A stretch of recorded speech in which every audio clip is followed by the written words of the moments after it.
और इसको ऐसे गाएंगे, गीतावली।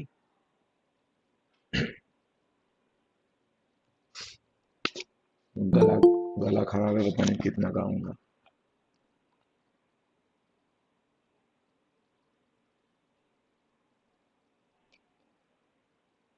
আর কেন মায়া জালে পড়িয়াছ জীবমিনা, আর কেন মায়া জালে পড়িয়েছ জীবমিনা, নাহি জানো বদ্ধ হয়ে তুমি চিরদিন। আর কেন মায়া জালে পড়িয়াছ জীবমিনা। হরে কৃষ্ণ কৃষ্ণ কৃষ্ণ হরে হরে, হরে রাম হরে রাম, রাম রাম হরে হরে। অতি তুচ্ছ ভোগ আসে বন্দী হয়ে মায়া পাশে, রহিলে বিকৃত ভাবে দ্বন্দ্বয়া যথ প্রাধীন। রহিলে বিকৃত ভাবে দ্বন্দ্বে যথ পরাধীন। আর কেন মায়া জালে পড়িয়েছ জীবমিনা, আর কেন মায়া জালে পড়িয়েছ জীবমিনা। এখনো ভকতি বলে কৃষ্ণ প্রেম সিন্ধু জলে, এখনো ভকতি বলে কৃষ্ণ প্রেম সিন্ধু জলে। কৃধা করি অনায়াসে থাকো তুমি কৃষ্ণ অধীনা, আর কেন মায়া জালে পড়িয়েছ জীবমিনা, নাহি জানো বদ্ধ হয়ে তুমি চিরদিন। হরে কৃষ্ণ কৃষ্ণ কৃষ্ণ হরে হরে, হরে রাম রাম, রাম রাম হরে হরে। হরে কৃষ্ণ কৃষ্ণ কৃষ্ণ হরে হরে, হরে রাম রাম, রাম রাম।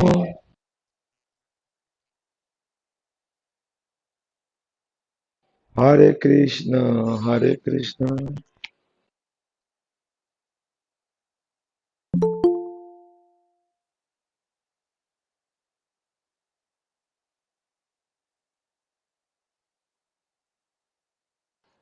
हरे कृष्ण हरे कृष्ण, कृष्ण कृष्ण हरे हरे, हरे राम राम, राम राम हरे हरे। এখানে यहाँ पे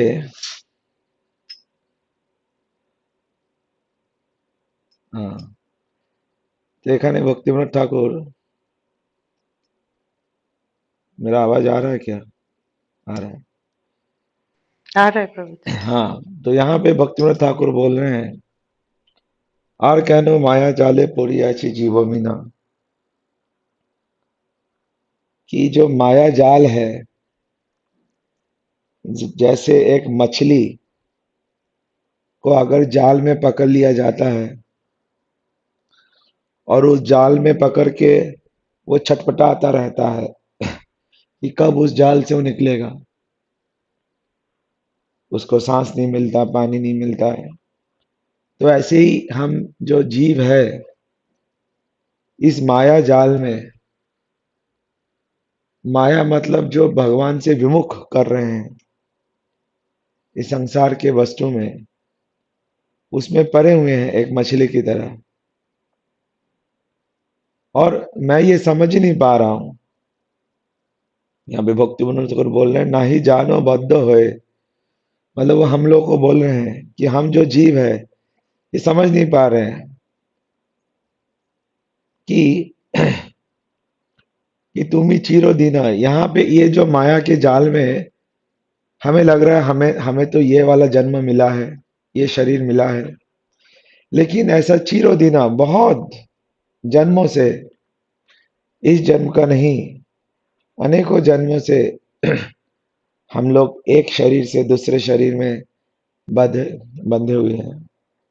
और इस भौतिक जगत में जो जन्म मृत्यु जरा वैद्य के इस चक्र में पड़े हुए हैं। अति तुच्छ भोगो आशे। और इस माया जाल में क्यों पड़े हुए हैं? क्योंकि बहुत ही तुच्छ भोग वासना के लिए, बहुत ही तुच्छ। अगर कोई कृष्ण भक्त बनता है तो उसको समझ में आता है कि पहले का जो भौतिक आनंद था, जो शारीरिक आनंद है, मानसिक आनंद है, या बुद्धि का आनंद है, और भक्ति का जो प्रेमानंद है, दिव्यानंद है, उनका कोई कंपैरिजन नहीं है। वो आनंद में नहीं है। जो पहले का जो भौतिक सुख है वो बहुत ही तुच्छ, अति तुच्छ भोग आशे, बंदी होए माया पाशे। उस तुच्छ भोग के लिए बंदी बन जाता है।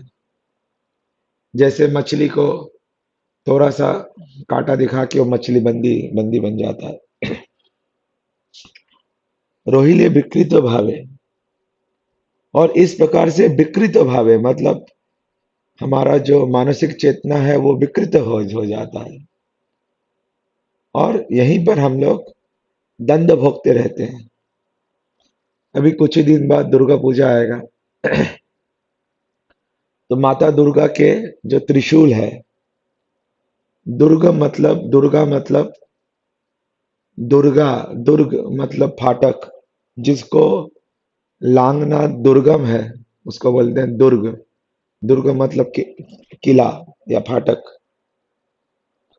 और जो उसका जो वार्डन है, जो उसका गेट कीपर है, वो है दुर्गा। तो ये जो भौतिक संसार है इसको लांघना दुर्गम, बहुत दुर्गम है, असंभव है। इस कर्म बंधन से मुक्ति पाना असंभव है। और इस कर्म बंधन में हमें माता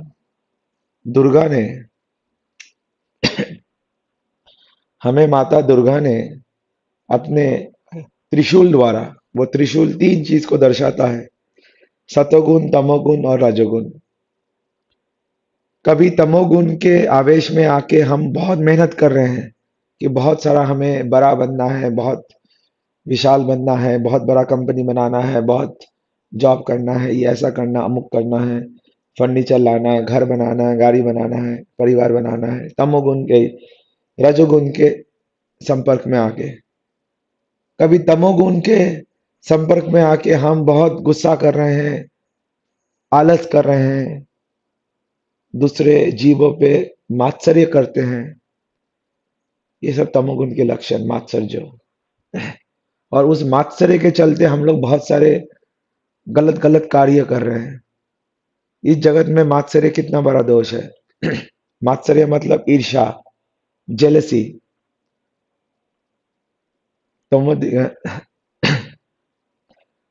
पर सुख दुखी, पर दुखे सुखी। हमारे जीवन सदा पापे रहतो नाही कोई पुण्यरो लेश। पर दुखे सुखी, पर सुखे दुखी। दूसरे के सुख में दुख हो जाता है और दूसरे के दुख में हमें सुख लगता है। तो ये सब तमोगुनी प्रवृत्ति के कारण हम कार्य कर रहे हैं। और सतोगुनी प्रवृत्ति में के कारण बहुत सारे दान दे रहे हैं, किसी को भिक्षा दे रहे हैं, किसी को गरीबों को खाना खिला रहे हैं, किसी को कपड़ा दे रहे हैं, वो भी एक्चुअली सतोगुनी नहीं है। क्योंकि अगर कोई दान ये समझ के किया जाए कि हम उसको दान दान दे रहे हैं। कबीरदास बोल रहे हैं, जब कबीरदास वहां पे दान दे रहे थे तो उनके नयन नीचे थे। तो उनसे भक्त ने पूछा कि भगवान, आप ये दान दे रहे हो, आपके नयन नीचे क्यों है? तो वो बताते हैं, देनहार कोई और है जो भेजत रहे दिन नैन, लोग भरम हम पर करे ताको नीचे नैन। कि देने वाला कोई और है। अगर कोई ये दान देता है, कोई भी चीज की वस्तु का दान देता है, और अगर वो ये समझता है कि वो उसने ये वस्तु की दान दी, तो वो सतगुनी दान नहीं हुआ, वो भी तमोगुनी दान हो गया। दान में भी सतगुनी, तमोगुण और रजोगुण प्रकार के दान है। किसी योग्य व्यक्ति को दान देना चाहिए जो आध्यात्मिक कार्यों के लिए कर रहे हैं। अगर सही समय पे सही योग्य व्यक्ति को ना देख के अयोग्य व्यक्ति को गलत कार्यों के लिए असमय में दान दिया जाए तो वो दान भी तमोगुनी दान है। तो जो भी है, माया के जो माता दुर्गा, अभी अभी दुर्गा पूजा आएगा, तो माता दुर्गा का जो ये त्रिशूल है, ये सतोगुण, तमोगुण और रजोगुण द्वारा ये जो दुर्ग है, इसका वार्डन दुर्गा देवी। और दुर्गा देवी हम सभी जीवों को इस जगत में बांध के रख रहे हैं, दुर्गा देवी ने।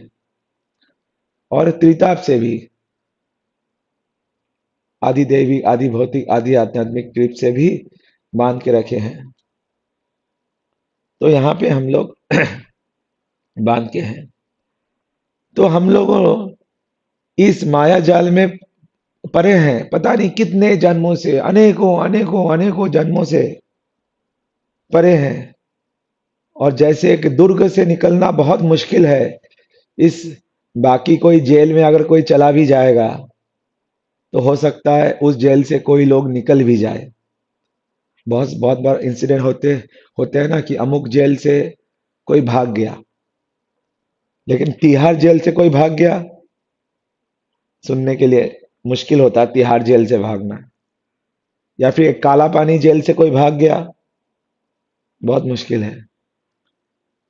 एक अंग्रेजों का एक जेल है, यूएस का एक जेल है, जहां पे सारे बहुत क्रिमिनल्स को रखते हैं। क्या बोलते हैं उसको, घंटे व्यू या समथिंग, किसी को याद होगा। वो जेल कहाँ पे है? वो एक आइलैंड में है, और वो आइलैंड में वो जेल है, बहुत मैक्सिमम सिक्योरिटी। और जेल के चारों तरफ समुद्र है, समुद्र में भी सिक्योरिटी। ऐसे 7 लेयर्स ऑफ सिक्योरिटी है। फिर एयरफोर्स है, वो है, वैसा है। उस जेल से निकल पाना किसी के लिए संभव नहीं है। कोई अगर जेल से निकल भी जाएगा तो कहाँ जाएगा? समुद्र है, समुद्र में तैर के कहाँ तक जाएगा? वहां से भी निकल गया तो और सिक्योरिटी है। तो अगर हो सकता है उस जेल से भी कोई भाग जाए, लेकिन माता दुर्गा के जेल से निकलना असंभव है। ये जो कर्म फल है, हम प्रतिफल कर्म कर रहे हैं, बिना कर्म के कोई रह ही नहीं सकता। अगर कोई बोलेगा मैं कर्म नहीं कर रहा हूं, जैसे जैन जैन धर्म है, वो धर्मत्वित और अपविष्ट हो गया है। क्योंकि जो महावीर ये थे, उनका ओरिजिनल था, लेकिन अभी धीरे धीरे आके थोड़ा, तो वहां भी हम जैसे मुख में हमने कपड़ा डाल लिया, लेकिन मुख में हमने कपड़ा डाल लिया, लेकिन श्वास तो ले रहे हैं ना। अगर श्वास लेंगे तो श्वास में, हवा में भी तो बहुत सारे कीटाणु हैं, वो कीटाणु भी मर रहे हैं। हमारे पेट के अंदर इतने सारे कीटाणु हैं, हमने पानी पिए या कुछ गरम भी खाया, थोड़ा सा ये किया, तो कितने सारे कीटाणु मर रहे हैं। उससे बचेंगे क्या? इस कर्म बंधन से बचना किसी के प्रति संभव नहीं है। केवल केवल एक ही उपाय है इस कर्म बंधन से बचने के लिए। एक ही उपाय है मुकुंद के शरण में। मुकुंद का मतलब ही है जो इस भव सागर से जो हमें पार पार कराए, मुकुंद। तो इसीलिए हम लोग इस माया जाल में कब से पड़े हुए हैं, कब से पड़े पड़े हुए हैं, अनंत काल से। अभी जाके हमारी चेतना अगर जगी है, गुरु कृपा वैष्णव कृपा से, एखनो भक्ति बोले कृष्ण प्रेम सिंधु जले। अभी अगर हम ये भक्ति मिला है, तो इस कृष्ण प्रेम के सिंधु जल में, मतलब कृष्ण का जो प्रेम है ना, भगवान का जो प्रेम है, ये अगार समुद्र है।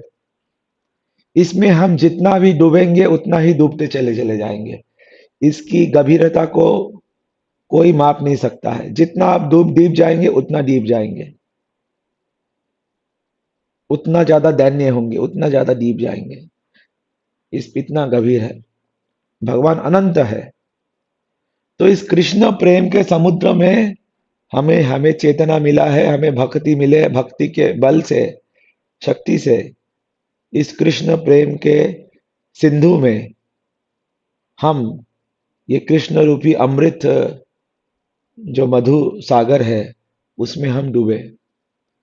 अदरवाइज अति तुच्छ भोग आशे बंदी होए माया पासी। ये तुच्छ भोग को छोड़ के हमें कृष्ण प्रेम के सुंदर मधुर सागर में हमें व्यतीत करना चाहिए।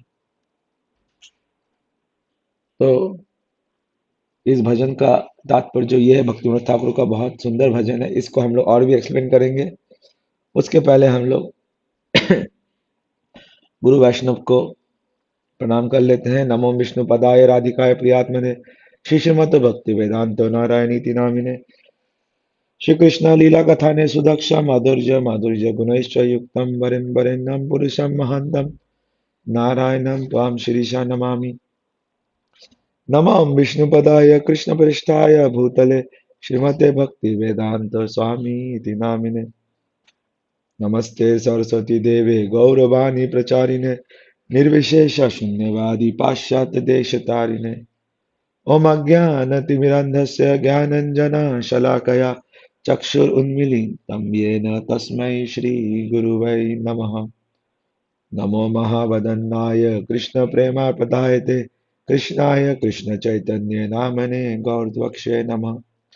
आजानो लम्बितौ भुजौ कनकौ बद्धातौ संकीर्तनायकपितरौ कमलाय अताक्षौ विश्वाम्भरो जुगपरो जुगधर्म पलाओ वंदे जगत प्रिया करो करुणा अवतारौ मुखम करोति वाचालं पंगु लंघायतं गिरिं यत्कृपा तमहं वन्दे परमानंद माधवम्। हे कृष्ण करुणा सिंधु दीनबंधु जगतपते गोपेश गोपिका कांतो राधा कांतो नमस्तुते। तप्त कंचन्य गौरांगे राधे वृंदावनेश्वरी विश्वानुसुते देवी प्रणमामि हरिप्रिये। श्री कृष्ण चैतन्य प्रभु नित्यानंद श्री अद्वैत गदाधर श्रीवासादि गौर भक्त वृंद। हरे कृष्ण कृष्ण कृष्ण हरे हरे हरे राम राम राम हरे हरे। मैं सबसे प्रथम अस्माद्य परमाराध्य गुरुपाद पद्म ओम विष्णुपाद परमहंस स्वामी अष्टतर शत नितिलीला प्रविष्ट श्री श्रीमद भक्ति वेदांत शिला नारायण गोस्वामी महाराज के अभय चरणों में अनंत कोटि दंडवत प्रणाम अर्पण करता हूँ। ओम विष्णुपाद परमहंस स्वामी अष्टोत्तर शत नित्य लीला प्रविष्ट श्री श्रीमद भक्ति वेदांत शिला स्वामी महाराज के श्री चरणों में अनंत कोटि दंडवत प्रणाम अर्पण करता हूँ। समस्त रूपानुगा गौड़िया वैष्णव आचार्यों के श्री चरणों में अनंत कोटि दंडवत प्रणाम। उपस्थित आए सभी वैष्णव वैष्णवियों के चरणों में मेरा यथायोग्य प्रणाम। मेरे शिक्षा गुरु के चरणों में मेरा यथायोग्य प्रणाम। हम लोग ये मंगलाचरण क्यों करते हैं? देखो, ये भक्ति का नवदा, देखो मतलब मैं अपने आप को ही बोल रहा हूं, ये नवदा भक्ति के अंग है। आज सुबह हम लोग कथा में सुन रहे थे श्रीवास प्रभु के साथ, श्रवणम कीर्तनम स्मरणम, और ऐसे ही आत्मनिवेदनम, पाद पाद सेवनम, दास्यम, साख्यम, बंदनम, अर्चनम आदि। इस भक्ति के अंगों को करने के लिए भी भगवान की कृपा चाहिए। भगवान के शक्ति से ही, गुरु वैष्णवों की कृपा से ही ये कृपा चाहिए कि हे भगवान, मैं आपकी कथा का श्रवण करने बैठा हूं, आप मेरे ऊपर दया करो, कृपा करो, मेरे मन को आपके चरणों में ये आधा घंटा, 15 मिनट, 20 मिनट मेरे मन को आपके चरणों में लगाओ, मुझे इसकी शक्ति दो, हे गुरुदेव, हे वैष्णव ठाकुर। इसलिए हम भगवान से, वैष्णवों से ये वंदना करते हैं। या फिर मैं कीर्तन करने बैठा हूं, श्रवण, कीर्तन, स्मरण, ये सभी अंगों के द्वारा भगवान की प्राप्ति होती है। ये भक्त भजन के अंग है, नवदा भक्ति के अंग है। तो इसलिए हम भगवान से प्रार्थना कर रहे हैं, ये मंगलाचरण आवश्यक है। दूसरा, श्रवण या कीर्तन या स्मरण, पाद सेवनम, ये सब हम क्यों करते हैं? इसका एकमात्र लक्ष्य है, ये लक्ष्य तो है ही हमारा मलिन हो जाए, लेकिन साथ साथ ये भी लक्ष्य है कि भगवान प्रसन्न हो। जैसे हम लोग बृहद भागवतम में कथा सुन रहे थे, भगवान कितने आतुर है अपने जीव से मिलने के लिए। हम तो भगवान को भूल गए हैं या अभी भूले हुए हैं, इसलिए हम लोग पूरी तरह रियलाइज नहीं है। अगर हम भाव के स्टेज में जब आएंगे, आदो श्रद्धा साधु संगो, ऐसे अनंत निवृत्ति, निष्ठा, रुचि, आसक्ति करके भाव, जब हमारे साधक के हृदय में जब भाव जागृत होगा, तब हम भी भगवान के बिना रह नहीं पाएंगे। एक एक मुहूर्त भी, युगायतम निमेषेन, एक एक मुहूर्त हमें एक एक युग के समान लगेगा। लेकिन भगवान को तो याद है हमारे बारे में, ममे वांश जीवलोका जीव भूता सनातना, हम भगवान के ही अंश है, भगवान के ही भक्त है, जीवर स्वरूप है नित्य कृष्ण दास। भगवान की तटस्थ शक्ति है, तो भगवान को तो याद है। क्योंकि भगवान को हमारे बारे में याद है, इसलिए भगवान बहुत आतुर है। भगवान वहां कंदन कर रहे हैं, रो रहे हैं, ये मेरा जीव कब मेरे पास आएगा। और जब कृष्ण ये देखते हैं कि ये मेरा अमुक भक्त मेरा श्रवण करने के लिए बैठा है, तो कृष्ण अति प्रसन्न होते हैं, उनको परम आनंद मिलता है। ये मेरा भक्त कीर्तन करने के लिए बैठा है, मेरा कीर्तन कर रहा है, कृष्ण अति प्रसन्न होते हैं। तो कृष्ण को प्रसन्नता देने के लिए हम लोग श्रवण कर रहे हैं, कीर्तन कर रहे हैं, स्मरण कर रहे हैं, जिससे कृष्ण प्रसन्न होंगे। हमारी ब्रज के भक्ति का यही धारा है, कैसे कृष्ण प्रसन्न होंगे। तो इसी सूत्र में हम लोगों ने आज ये भजन सुना, और किस प्रकार से कृष्ण ही, कृष्ण माता, कृष्ण पिता, कृष्ण प्राण धन, कृष्ण ही सब कुछ है, बंधु कृष्ण है, जीवन में और कुछ नहीं है। जैसे कुंती जी, कुंती जो देवी कुंती है और कृष्ण, ऐसे तो कुंती जी, देवी कुंती कृष्ण की बुआ लगती है। हम लोग उस दिन पढ़ रहे थे ना वृष्णि वंश, सारे वंश के बारे में हम पढ़ रहे थे। विष्णु वंश क्या है, यदु वंश क्या है, मधु वंश क्या है, भगवान को माधव क्यों बोलते हैं? हाँ, क्योंकि भगवान मधु वंश में आए, और मधु कौन थे? एक बहुत बड़े राजा थे वृष्णि वंश में, और वृष्णि वंश में ही सूरसेन, और बाद में उनके ये वासुदेव, कुंती, ये आए। और कृष्ण कैसे वासुदेव के और तो उस वाले नाते से माधव मधुवंश से जो कृष्ण आए हैं, वो कुंती उनकी बुआ है। लेकिन कुंती परम भक्त है। भगवान के जितने भी ये है सभी पांडव, कुंती, ये सब परम भक्त है भगवान के। खासकर जो द्रौपदी है, भगवान के परम भक्त है। तो कुंती बोल रहे हैं अभी राजसीय यज्ञ, राजसीय यज्ञ बोल रहा हूं, महाभारत का युद्ध हो गया है। महाभारत का युद्ध हो गया है, युधिष्ठिर फिर से अपने सिंहासन में आ गए हैं, राज अभिषेक उनका फिर से हो गया है, सारा संकट संकट चला गया है। जो पांडवों पे जो विपदा आई थी वो विपदा समाप्त हो गई है, और अभी कृष्ण के जाने का समय हो गया है।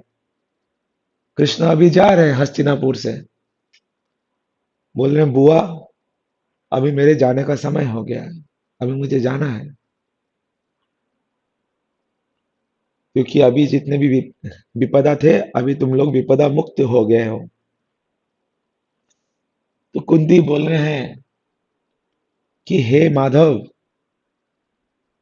आप मुझे बुआ मत बोलो, क्योंकि वो तो मैं ये हूं, लेकिन आप तो सभी के भगवान हो, और आप जिसको बोल रहे हैं विपदा मुक्त हो गए हैं, सबसे बड़ा विपदा तो यही है कि आप हमको छोड़ के अभी जा रहे हैं। इससे बड़ा विपदा क्या है? भगवान का स्मरण अगर भगवान हमसे जा रहे हैं, इससे बड़ा विपदा क्या है? इससे तो अच्छा हम लोग लाक्षागृह में थे, जहां पे मेरे बेटों को जिंदा जलाया जा रहा था। इससे तो अच्छा हम लोग वनवास में थे। इससे तो अच्छा हम लोग कष्ट में थे, कोई इनको राज्य नहीं मिलता। लेकिन हे माधव, हे केशव, आप तो हमारे साथ थे, अभी आप जा रहे हैं विपदा, क्योंकि आप तो इस जगत में आते हो। कैसे कुंती और कृष्ण का बहुत सुंदर वार्तालाप होता है। तो कैसे होगा? क्योंकि आपके भक्ति आपके भक्त आपके बिना कैसे रहेंगे? तो इस प्रकार से कुंती वार्तालाप करते हैं। फिर कुंती ये भी बोलते हैं, हम लोगों को आपने विपदा से मुक्ति दिया, लेकिन ये तो आपका सेकेंडरी रीजन है, ये आपका कोई प्रमुख कारण नहीं है इस जगत में आने का। अगर किसी भक्त को विपदा से मुक्त करना है, क्या उसके लिए भगवान को अवतार लेने की आवश्यकता है? भगवान को स्वयं कृष्ण रूप में एता कला चला पुष्टम कृष्णस्तु भगवान स्वयं, कृष्ण कृष्ण स्वयं आने की आवश्यकता है? जिसके भ्रुकुटी हिलाने से पूरे ब्रह्मांड में प्रलय आ जाता है, उस स्वयं भगवान को आने की क्या आवश्यकता है? तो ये विपदा से मुक्ति तो आपका ये बहाना है, ये तो कारण नहीं है। आप इस जगत में क्यों आते हो? कृष्ण इस जगत में क्यों आते हैं? जो भजन में हम लोगों ने पढ़ा, आर कैनो माया जाले पोड़ी आचे जीव मीना। ये जो माया जाल में जो जीव पड़े हुए हैं, इनको उद्धार करने के लिए, इसलिए आप अपने मधुर मधुर लीला करते हो,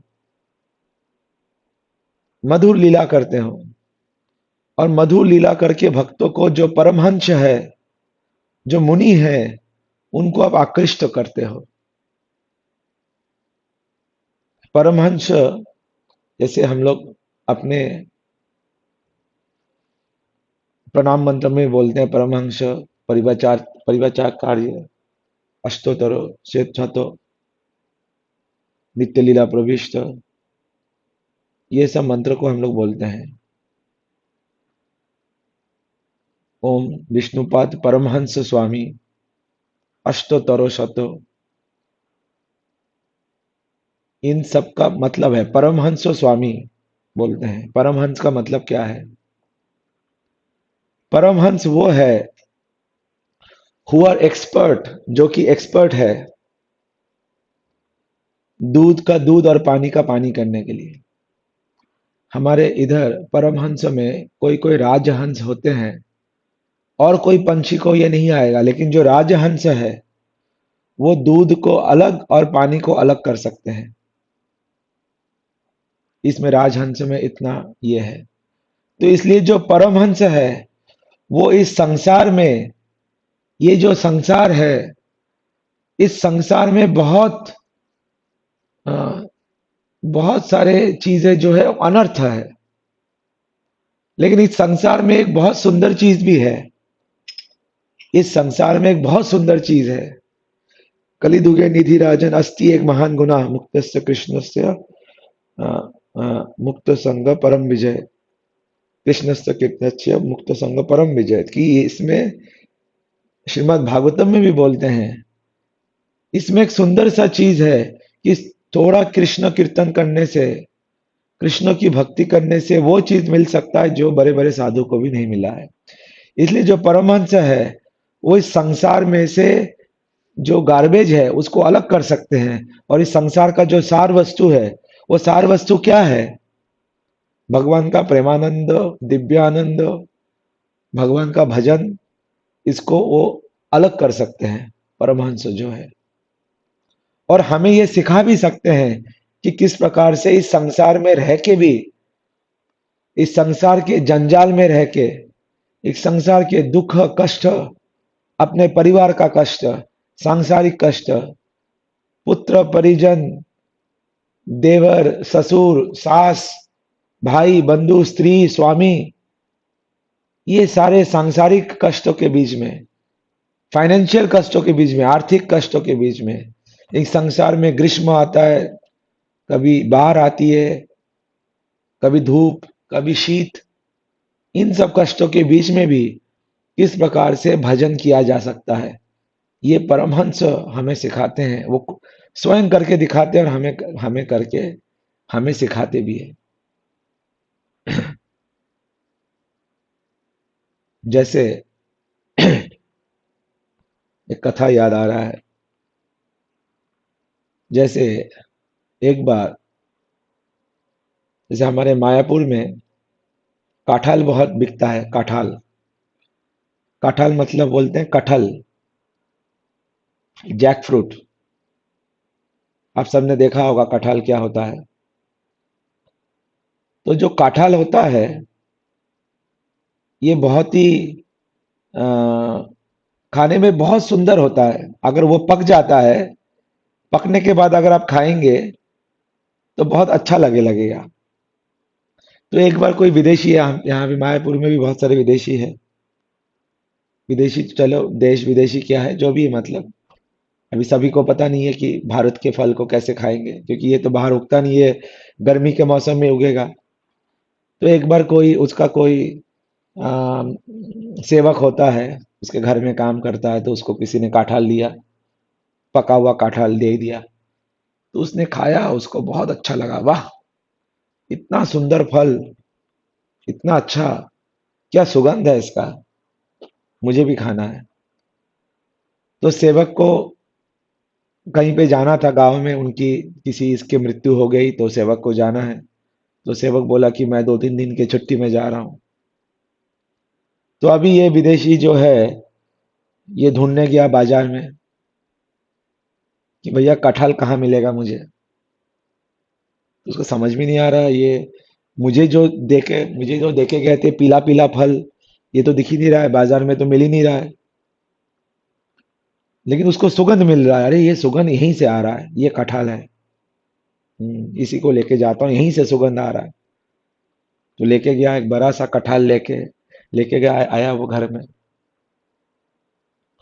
अभी सोच रहा है इसको मैं खाऊंगा कैसे। ये हरा हरा कटहल है, काटा काटा लगा हुआ है, इसको इसको मैं कैसे खाऊंगा। तो फिर वो बहुत सोचना विचार करने के बाद बोले नहीं, और देरी करना ठीक नहीं है, इसको खा ही लेता हूँ। तो एकदम से उसमें झपट्टा मारता है और कटहल का सुगंध, इतना पका हुआ कटहल है, और एकदम झपट्टा मारता है और उसको खाना शुरू कर देता है।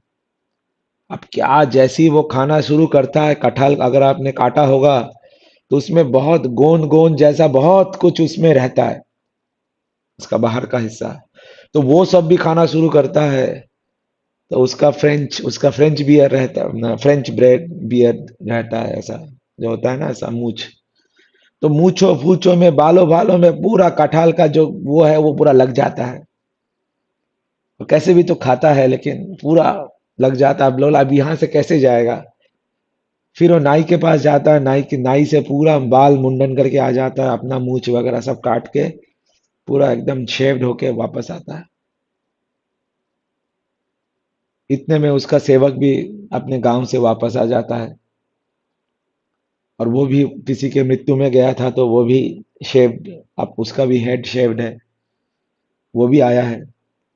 और ये जो विदेशी है, साहब है, अंग्रेज, तो उसने भी, उसका भी शेव है।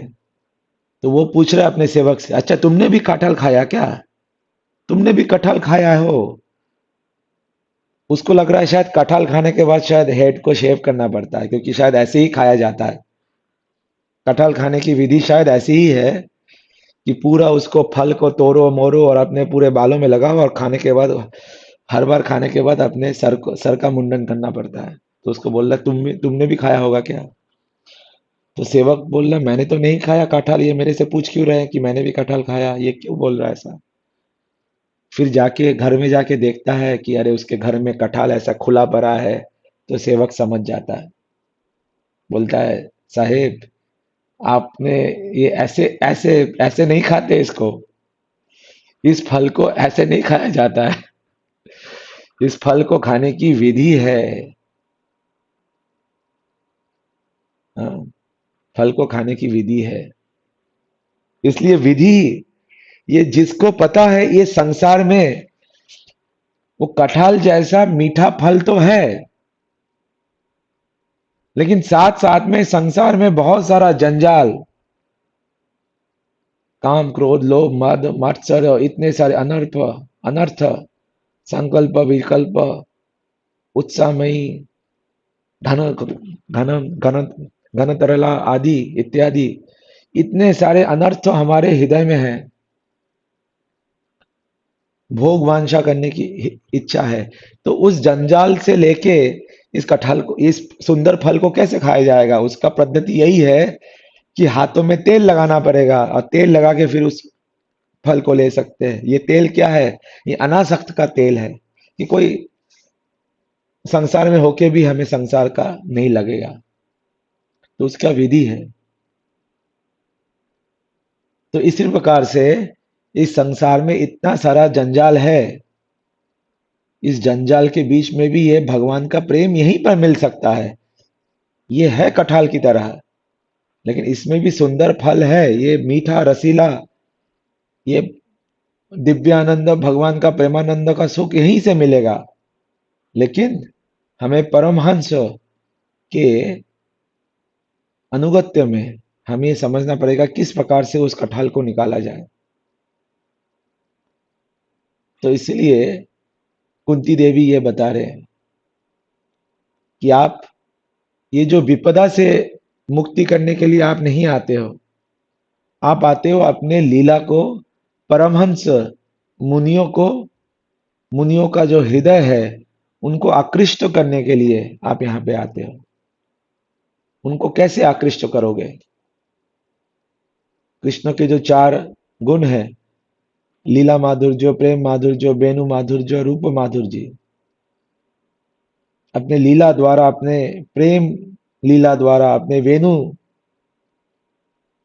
पूरे त्रिभुवन को आप आकृष्ट करते हो, और अपने रूप माधुर्य, इन गुणों द्वारा आप परमहंसों के मन को आकृष्ट करने के लिए इस जगत में आते हो। वही आपका असली कारण है। इसलिए हमें इस प्रकार से हमारे मन को कृष्ण के चरणों में लगाना है। और ये कुंती जी बोल रही है, कुंती देवी कोई साधारण स्त्री नहीं है। पपंच सती या पपंच कन्या में कुंती देवी आती है, अहल्ला, द्रौपदी, तारा, मंदोदरी, कुंती।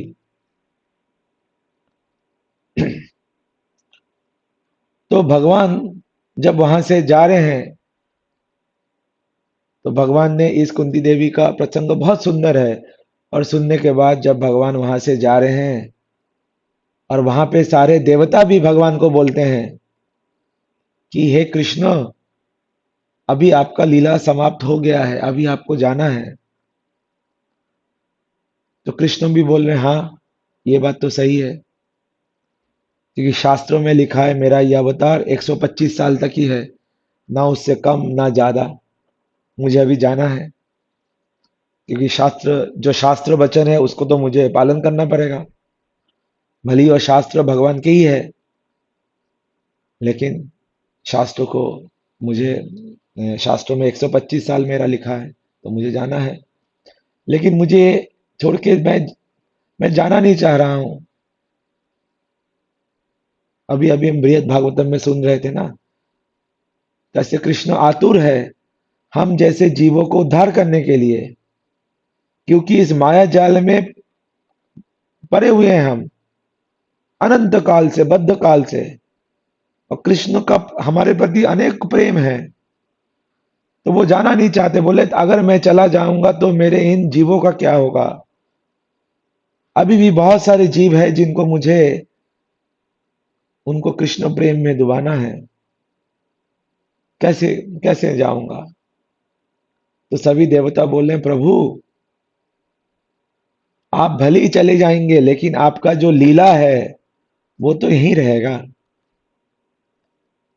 आपकी लीला यहीं पर रहेगी, और भक्त लोग आपकी कथा श्रवण करेंगे, और कथा श्रवण करके तव कथामृतम तप्त जीवनम, आपकी कथा को श्रवण करते करते उनके जीवन में जो इतने कष्ट है, उस कष्ट से आपकी कथा रूपी शीतलता से उनके हृदय को शांति मिलेगी। एकमात्र वही उपाय है, तव कथामृतम तप्त जीवनम। ये हमारे संसार रूपी इस ज्वाला से निकलने के लिए हरि कथा ही एकमात्र रास्ता है, और वो भी भगवान की माधुर्यमयी हरि कथा।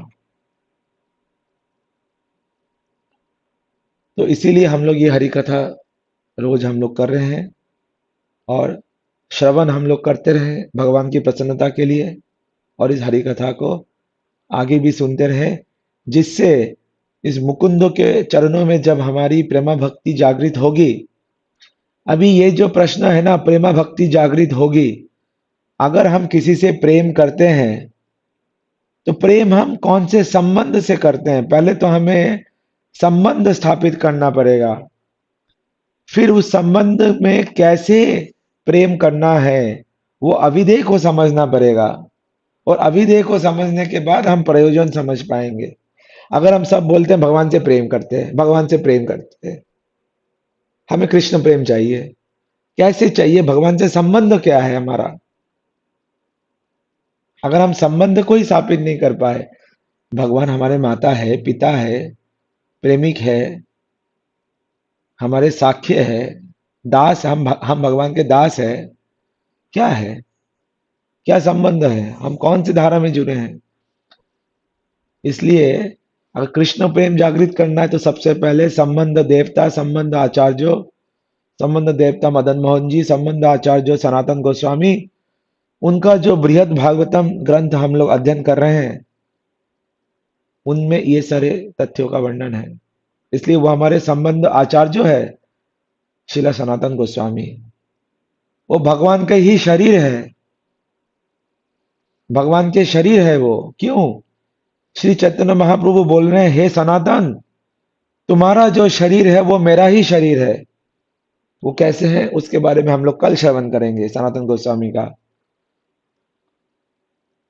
तो इसलिए कृष्ण प्रेम जागृत तो करना, इस कृष्ण प्रेम के सिंधु जल में हमें बहना तो है, लेकिन कृष्ण प्रेम प्राप्त करने का संबंध, अभिधेय, और फिर कृष्ण प्रेम का प्रयोजन, प्रेम प्रयोजन है, लेकिन पहले संबंध और अभिधेय जानना आवश्यक है। अभिधेय मतलब प्रोसेस। तो इसीलिए इस भक्ति धारा में हम लोग जुड़े रहें, श्रवण करते रहें, और श्रवण करते करते हमें अपना संबंध भी स्थापित होगा, हम लोग अपना अभिधेय भी जानेंगे, और अवश्य राखी राखी पे कृष्ण और कृष्ण प्रेम भी हमें मिलेगा, ऐसा विश्वास हमें रखना है। और गुरु वैष्णव की कृपा से ऐसा अवश्य होगा, हम लोग भी भाव भक्ति के स्टेज में जाएंगे। लेकिन इस प्रकार का इच्छा रहना चाहिए। अन्य अभिलाषा शून्यम ज्ञान कर्मानार्वितम अनुकूल नहीं कृष्ण अनुशीलमिति भक्ति। और कोई अभिलाषा नहीं रखनी है हमें, यही अभिलाषा रखनी है, बाकी सब बाई प्रोडक्ट्स है। तो अगर ये इस अभिलाषा से हम लोग इस शुद्ध विशुद्ध भक्ति धारा में जुड़े रहे, तो अवश्य हमें कृष्ण प्रेम मिलेगा। इन्हीं शब्दों से आज मैं वचन को पूरा करता हूँ कि समय अधिक हो गया है। अभी और कोई भक्त कोई अपना कोई कमेंट बोलना चाहते हैं, कुछ प्रश्न है तो अवश्य